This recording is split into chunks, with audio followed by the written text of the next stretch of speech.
gentlemen, welcome to another episode of the Carmelita Podcast. This is where you learn to live like a champion. On today's episode, I've got a gentleman that I have just fallen in love with already because he's into property like myself. So we're gonna have a good time.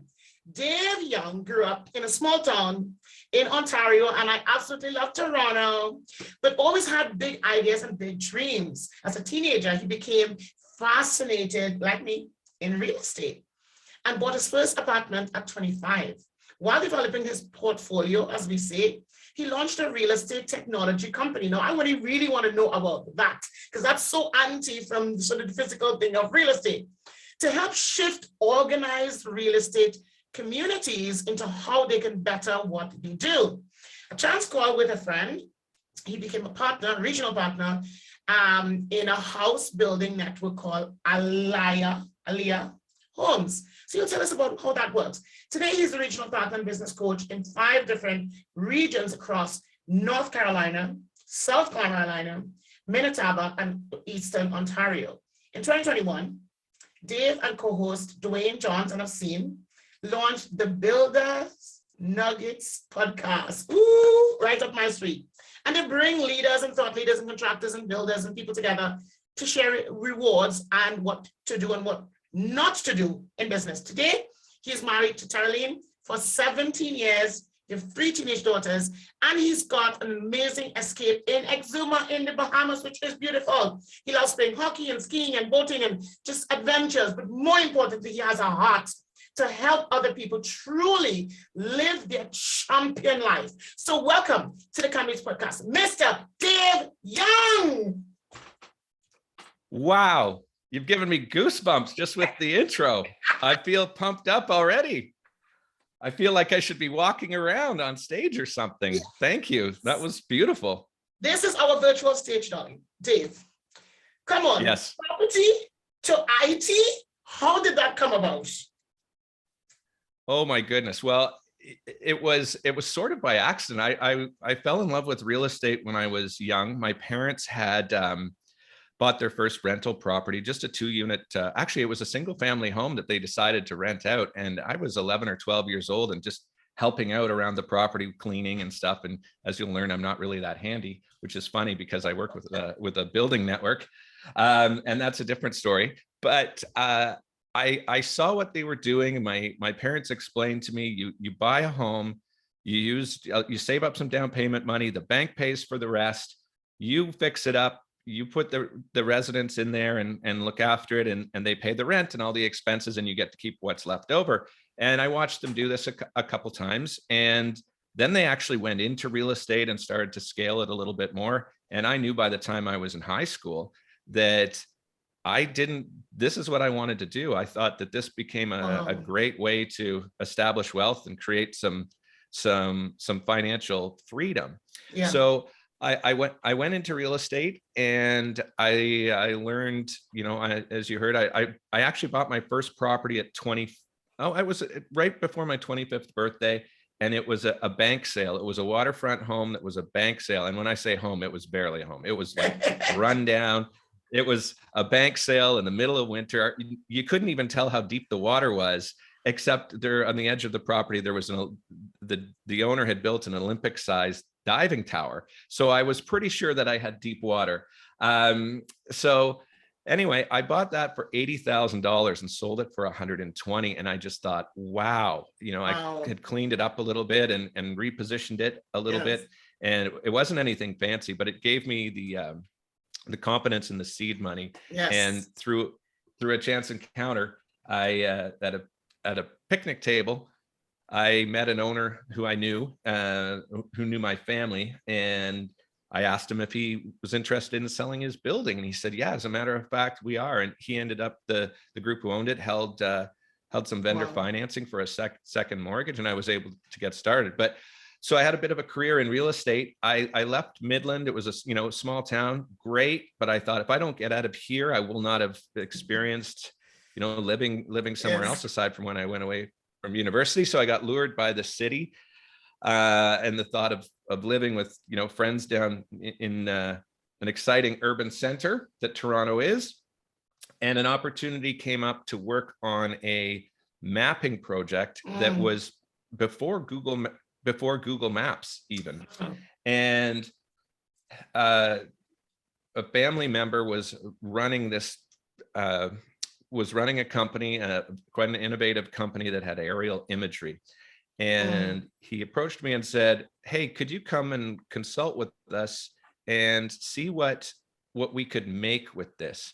So we created a mapping system where you could drill down, view properties, layer data on top of it. And we thought, wow, this is amazing. We're going to take this to all the real estate companies and real estate boards. And at the time, listings were sort of newer to the internet. And we thought, wow, this will be amazing. These real estate companies are going to love it. And they did, but they just didn't want to show it to the public because at the time, more than 50% of realtors would not show the address of the property on a listing because they wanted you to contact them. So this was the internet is emerging, and the realtors were still giving out books with listings so that you would need to develop a relationship with them in order to have access to information. Now we know how that has all changed. So I ended up working in that space. We sold that. We licensed that technology to a larger company that delivered services to realtors through the real estate boards. And that company then hired me to come work with them. And after a number of years with them, I branched out to represent other companies getting their data into that. So would you say that you were one of the pioneers in this whole area of digitalization as far as property is concerned? I wouldn't say that I was really the pioneer. I assisted on the project. It was somebody else's idea, and they just called me in and said, hey, how would you do this for real estate? Because they had the imagery, they had the data, they had some data, and they just wanted an opinion of how you would do it. But I always had, I've always been driven by ideas and changing things so it was an exciting project to work on. And it's kind of how I ended up getting into the building space as well. So after I'd worked on a number of those things, I was looking for, hey, what do I want to do next? And it was actually a period in my life where I had a very traumatic back problem. I ended up having five surgeries, and the fifth one was in Germany for a prosthetic disc. So I was pivoting in my life at that time, and I got a call out of the blue about somebody who wanted to tell me, and I knew him from a previous business experience, who called me out of the blue and said, hey, I have to tell you about this great new franchise, and was really excited about it. And I said, well, okay, hold on, slow down. What is it? And he said, it's a construction franchise for custom home builders. And I said, dude, I am out. I am not handy. The joke in my house is the best tool in the toolbox is the checkbook. Wow. So he said, well, wait, they want to change the industry. It's a young guy. And then he said the keywords, and these words get you too. I know they do. He said, and he owns a whole bunch of apartment buildings. And I'm like, really? Okay. I might as well. I'll keep an open mind. So I agreed to a 30-minute call with the CEO of Alair Homes. His name is Blair McDaniel. And that 30-minute call lasted 2 hours and 45 minutes. Wow. And in that one call, I decided, okay, I'm going to do this, because I learned about, first of all, I had a great connection with him. He was a young, charismatic guy with vision. He had acquired he had been working very hard at acquiring rental properties. I knew he was successful. And then he shared his vision for a very fractured industry where hundreds of thousands of builders are all using separate business models, separate tactics. They're being commoditized. They're not sharing resources. They're not truly collaborating. And he had a plan to fix that. So that's how I ended up joining Alair Homes. As a regional partner, my goal was to go out and grow businesses. Blair held my feet to the fire and said, if you're going to support and grow these businesses, you have to demonstrate that you can do it yourself. So I actually had to start one, which it was terrifying. And it's kind of a bit of a theme, I think, is doing things that make you uncomfortable, because it was uncomfortable for me not being a natural, Right. not feeling like I'm handy and being a builder and having the knowledge. And Yeah. you realize you don't need to be. If you're part of a good idea and you deliver value at what you're good at, Yeah. you can attract the right people and be a part of that. So So let me ask you something. That's how it got started. Stay right there. Let me ask you something. So, okay, so you started in this industry. So, okay, the company went, you sort of did their own thing. You started off in this new franchise, but that whole technology is there and it's still being used, but in a completely different way. I want to come back and ask you about that before we come back to Alair Homes and what you're doing here. How has that technology changed to date? From what you did before to how people are listing properties now, to how things have literally gone the other way. What have you seen that has changed over the years, and why has that change happened? I think the demand for access to information has been the biggest change. There may be different, you know, the mapping that we created, or the what we created was sort of the foundation, and others, Google, I mean, has made it widespread. Yeah. But the layering of information, the number of things that you can do with it, but the real shift that's happened as a result of these technologies emerging is the consumer demand for access to it. And what that creates is a need for the professionals who work around these spaces or who use tools like this to level up their value. Because if you're at risk of your value being completely mitigated by technology, you need to reinvent yourself, or you need to add a different layer. So what we've seen is now, you know, realtors embracing these types of technologies, and other companies embracing technologies that at one time scared them, to leverage them to be a real basis of value to their, because people are wanting more access to information. They've had to innovate. All right, let me ask you about the Alair Homes. You talked about doing uncomfortable things. Okay, doing uncomfortable things. Yes. This is an uncomfortable thing, building your own home, building it bespoke, albeit you've got like a framework in how people are doing it. Why has that shift happened? Yes. Why has that shift happened? Are people concerned about the planet? Are people concerned about sort of, you know, being more out there, being more non-traditional? Why has that shift happened? And why are so many more people going along that new route right now? Along building custom homes, you mean? Or what shift? What shift do you mean? Building custom homes. Like why? Why would you go through all that trouble? In some people's mind, why would I want to go through all that trouble to build a custom home? What is it like? Is it difficult? Is it bad? Is it stressful? What is it like? Tell us. Oh, it can be all of those things. It's like any other professional service or experience that you get. I mean, you get a great dentist, it's not so bad. If you have a horrible dentist, hey, you're going to know it. So it's the same with the building industry. But I think when people, it's aspirational for people, and it becomes personal. Your home is so personal to you. Our homes define us, and some people take real joy and pride in the notion of building something that is specific to them. It's almost a piece of art to them, and a place to raise their family. So, you know, if you have the ability to do it, or the passion to do it, and the patience to do it, because it's, you know, in most cases a 1 to 2 year relationship with the builder to go through that. You need the finances to be able to do it. It costs a little bit more to get exactly what you want. But it's not for everybody. But if you have the means and the passion to do it, it can be, and you find a good, you have a great relationship with the builder and an architect and designer, it can be a phenomenal experience. But there are a lot of stories around it where it can go sideways, because it does have its risks. It's a lot of moving parts, and it needs to be very well coordinated. But it's a service. It's as much a service as it is a product, which is very different. You get to have an experience along the way if you want it. Some people, they want it to be all theirs and custom to them, but they don't want to be a big part of it. Other people love to get involved.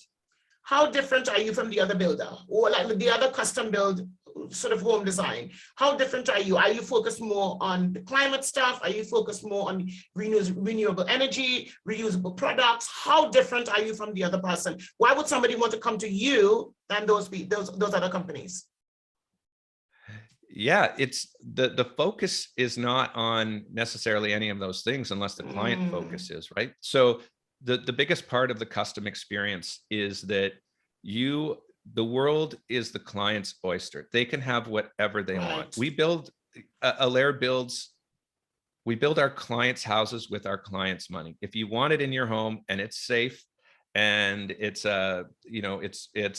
even if it's a wild design, this is your home. We build it for you. So there's that level of customization, and there's plenty of good builders out there, inside Alair, outside Alair. It doesn't really matter. There's so many great ones out there. What's probably different about Alair is that it's not just a builder that's on your team. Behind the scenes, there is a platform, a network of people who are safeguarding your capital, safeguarding the process. And this is why Alair has grown into so many different markets. Builders are great at building.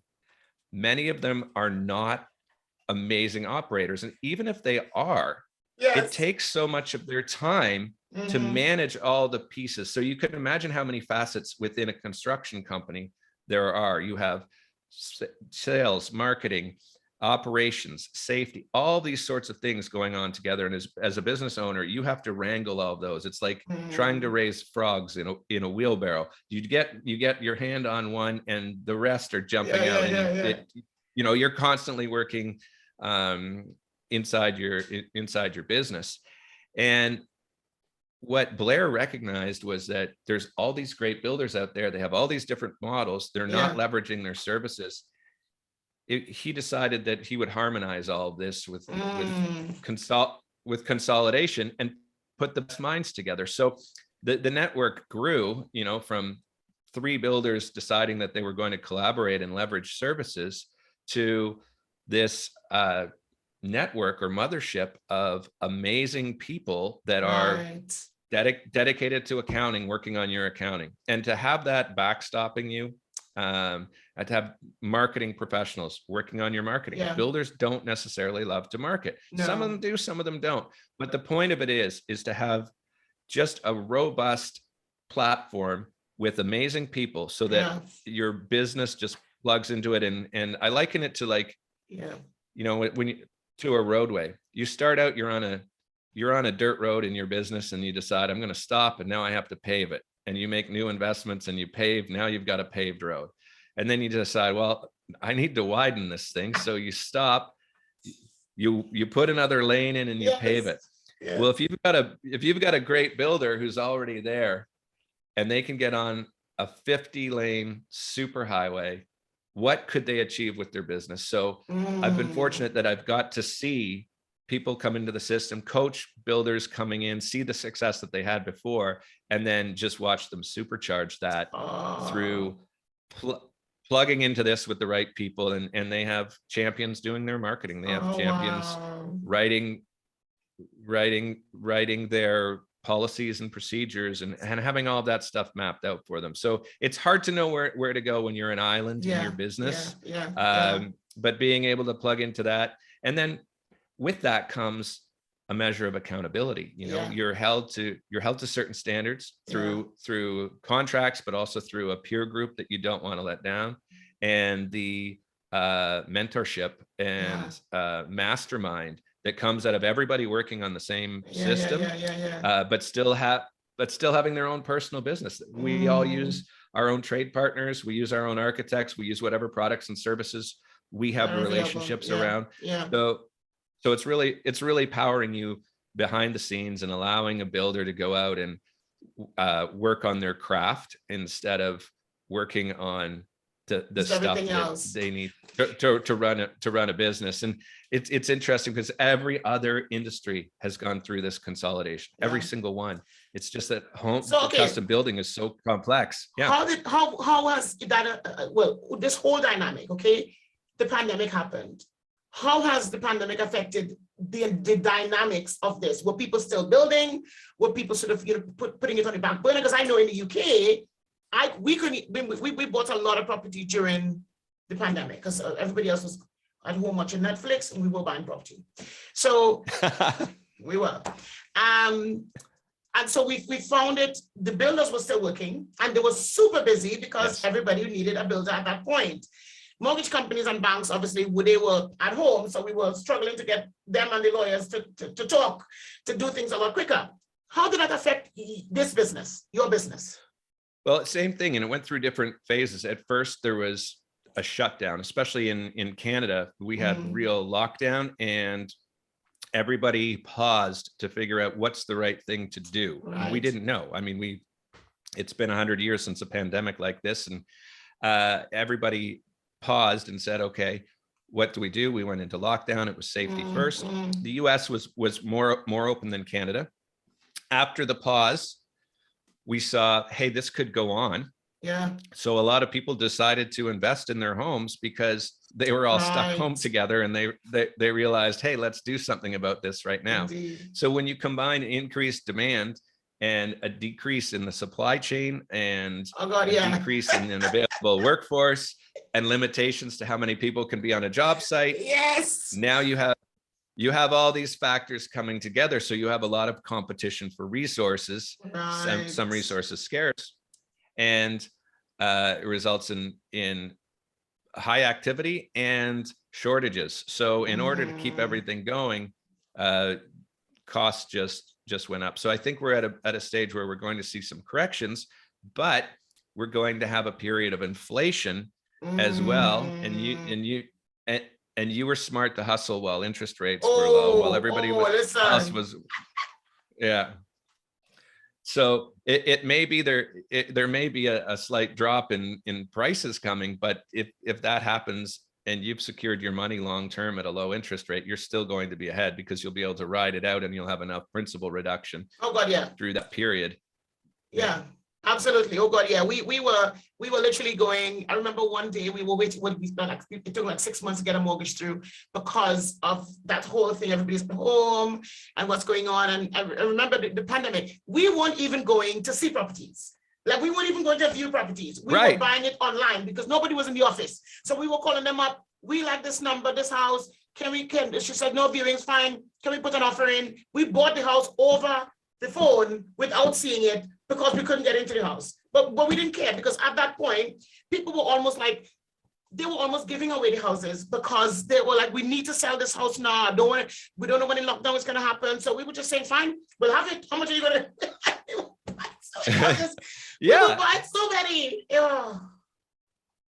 Well, you raise a good point, because, there are some changes like that. And some of these things have still sort of stuck, and that Zoom in the video era here, and being able to work more remotely. Yeah, I mean, I think that's here to stay. Obviously, in other industries, it's like really changing it. But can you imagine, you're committing a couple $1 million to building your dream home, and you have not met face to face with your builder yet? I would not do that. I will not do that. But it happened over Zoom. So Zoom became a real, boardroom or an office or a campfire. I mean, it became a lot of things for a lot of people during different times, depending on what, the closest thing you can do to face to face. But and it's just as scary for the builder, by the way, because you're going to have a 1.5 year or sometimes 2-year relationship on this project, and you want to make sure that you're setting your team up for success with the right clients, that they have the right mindset, that they value how you do it. So how did you guys do it? How did you do it? How did you maintain that coherence, that safety? How did you maintain that on Zoom in a pandemic? Yeah, so to gain the confidence, I think it comes down to being a good communicator and asking the right questions, finding out about the client's past experience, find out what they're hoping to achieve, see how they react when you share with them how you do things and why you do things. Because if you're sharing with them that, hey, you know, we have a model where we build a time for our project manager being on your site. And if they say, well, there's no way I'm going to do that, you have a conversation with them and explain to them why it works and why it's fair, and you gauge the response to that. And if you're constantly receiving questions about money and, you know, somebody, you can tell that somebody is not valuing you and the way you do things, then you're not the right fit. But if you share with them, listen, this is how we keep your property safe. This is how we make sure that you're getting the right amount of communication, and this is all set up and customized to you. And if they value that, and they value your team, and they value, you know, they share your core values, then it's safe to proceed to the next step, which is always planning. So would you say this has been one of the main reasons why you set up the Builders Nuggets podcast? Is it to give information? Is it to support others? What was the main reason? Was it sort of all of the above? Tell us. So there were a few things. One, my co-host is also my business partner in Alair in North Carolina. His name is Duane Johns. And Duane has been in the construction industry since he was 18 years old, and has been involved with giving back through collaboration. He's been in all sorts of different associations and business groups. And it was, you know, him pushing me more than me pushing him to do this. I was really uncomfortable about it, and I'll tell you in a second. But there were a few things that were going on. One, Duane really wanted to stay involved in the industry and share the things that he had learned over his career. And I wanted to share the business practices that I had learned and honed through my interaction with Alair and other business owners and other industries. And so we thought we're going to do this, and we're going to take these nuggets out to the rest of the builder community. And when that happens, we will get to meet other builders. And we thought, well, we could share what we're doing with Alair and see if that's attractive. We don't really use Builder Nuggets as a platform for Alair. It's not that at all. It's its own thing, and it's designed to just deliver value. What we found, so we thought we were going to be the ones going out and sharing these nuggets. What we found, the response was awesome. We had business coaches coming to us, other, you know, great people bringing us great stories, and it became a collection point for others' stories, not just our own.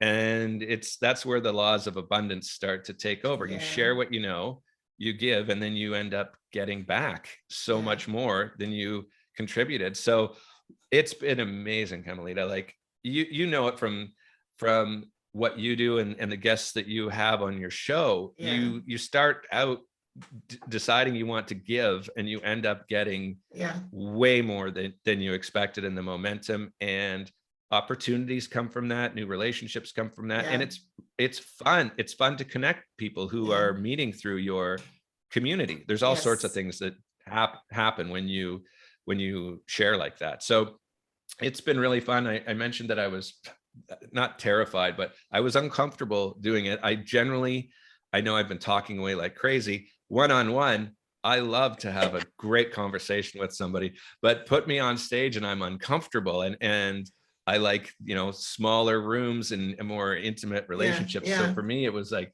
hey, I'm going to be talking in front of a whole bunch of people here. And Duane said, well, when we first start, you won't be, there'll be nobody listening to it yet. So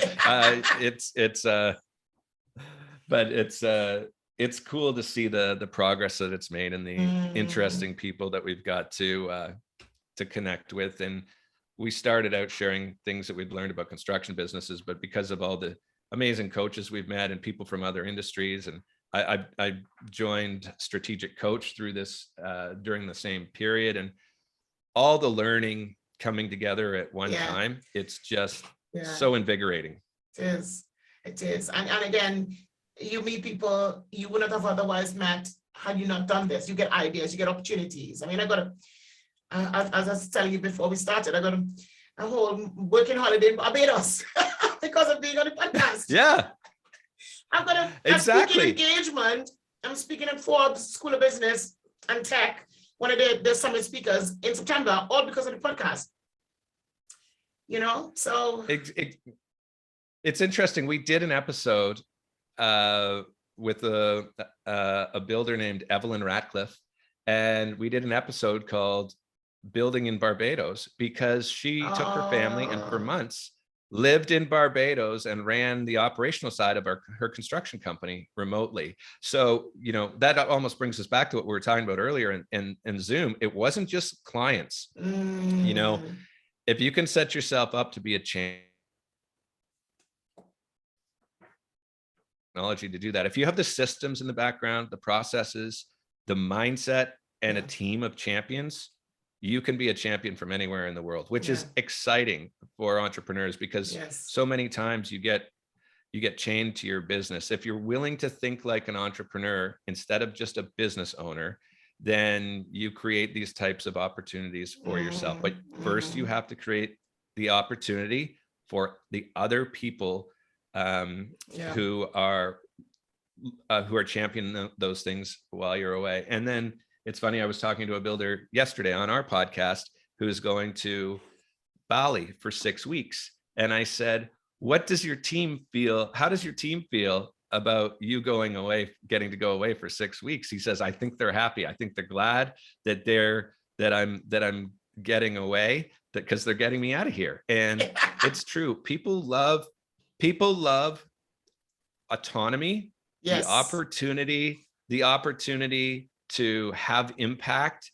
And it gives everybody, if you've got the right culture, that gives them it elevates them to level up. And, you know, and then maybe they get to go on their dream vacation for 6 weeks or something like that too. So I think a lot of times people think, oh, it's only the business owner who has a rewarding experience. The right business owners create rewarding experiences for their entire team, and then the team just hates each other. If you can get to that champion level of thinking that you talk about so often. I know you get all this stuff because you're living it. Oh, I tell you, my team actually, they're all coming to Barbados with us for a week. I said I want all of them to come. We're renting a villa. They can all come. They can experience it. I want them to experience doing a retreat. I want them to experience the retreat so they know what to sell. They know how to sell it. So they're all coming to Barbados with us as well. And yeah, we plan to do a lot more for the entire team. So it's not just myself. I want them to experience life. I want all of them to invest in property. I'm encouraging all of them to buy a rental or to buy their first or second property. They know I'm sort of banging on about that every day. You know, what are you guys doing? Come on, you need to get your first rental. You need to get your first property. So I'm encouraging them to do what I teach everybody else to do. I said to them, if I were to stop my business now, you have to work for someone else. That should not be the case. You should have enough income coming from somewhere. We don't have to work for anybody else. So come on, let's get to work. So I'm actually encouraging them to invest. And I'm checking on them as well. Great. To make sure that they're doing it. So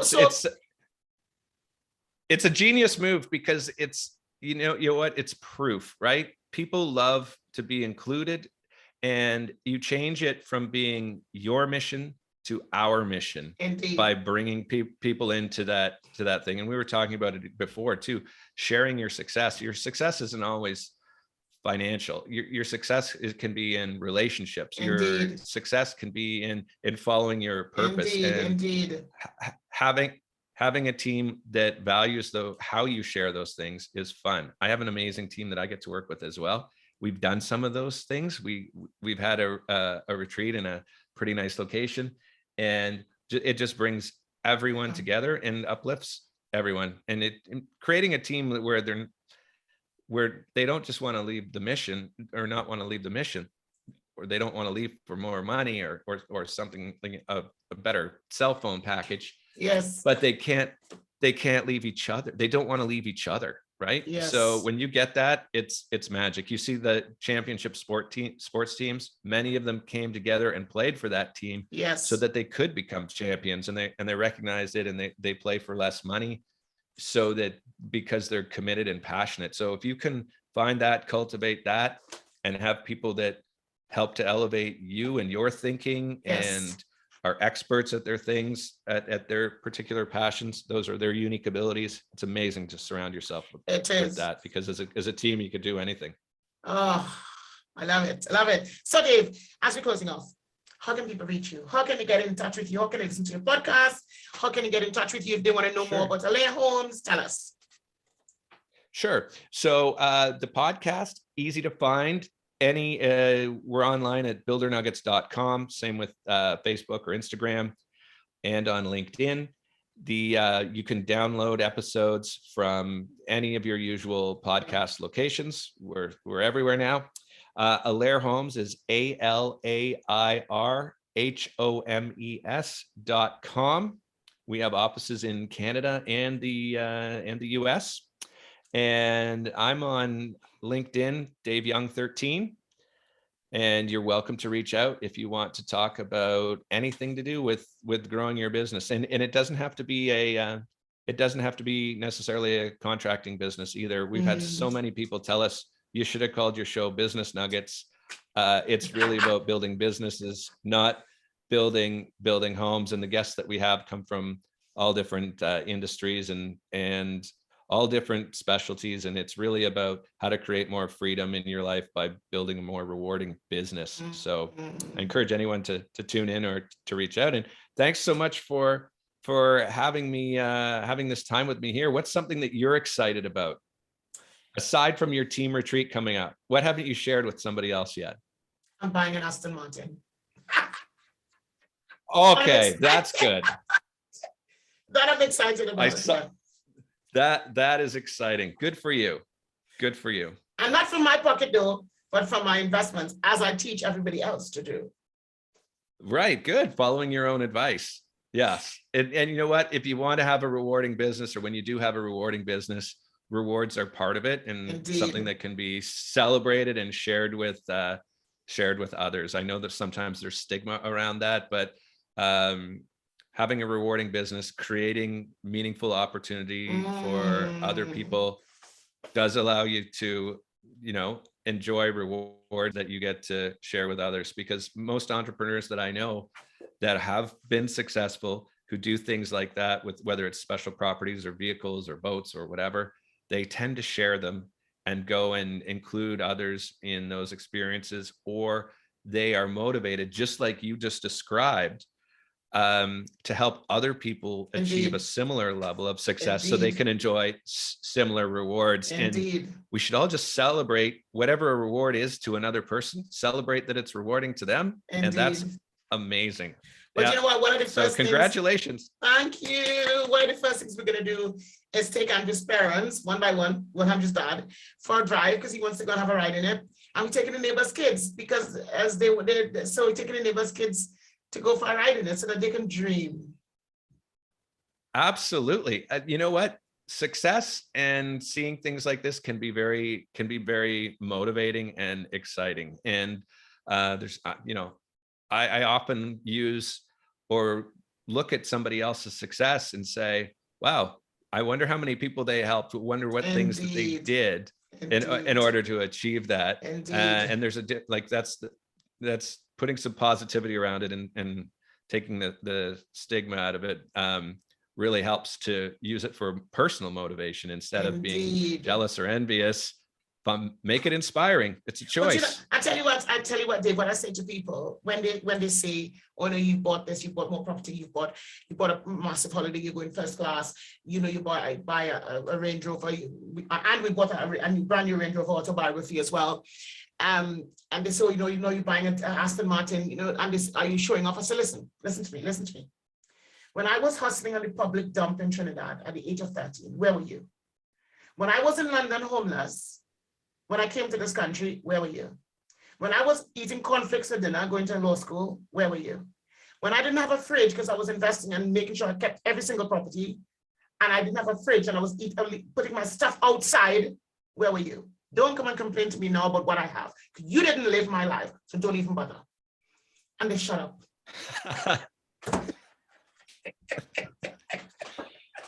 If the mic wasn't attached, it would be dropped right now. You got to pull that thing out and drop it, and we're done. There you go. See, people don't know your story. People just see it and think it's, you've earned it. You've earned it. You've helped elevate other people. You're passionate about creating opportunity. Indeed. You're buying housing that gives people a place to live. Indeed. You're adding value to society. Indeed. And yeah, there's nothing wrong with enjoying it. Indeed. Enjoy it. Indeed. So and enjoy this. Yeah. But go enjoy Barbados as well. That's amazing that you're getting to go with your team. By the way, in coordinating all this with your team, it was an amazing experience. You can feel the booking with Agata and the mindset. You can just, I haven't even spoken with her, but you can feel something, the way people communicate, and it reflects the leader often too. So yeah, it was a great experience. I shall tell her. She was trained well. Yes. Well, thank you, Dave, so much for your time today. I appreciate your time on this podcast. Guys, listen, you've heard it here first. Dave said he fell in love with real estate. However, his passion was doing uncomfortable things. What can you do that's uncomfortable? How can you do what you do, guys? That is uncomfortable. It's not just about the houses or the business or the technology or the property. It's about doing uncomfortable things that will bless other people. How do you do that? How do you create a brand and a business that does that for others? Let it become personal to you. He talks about setting up the Builder's Nugget podcast, not because he wanted to sort of share, but he also wanted to learn.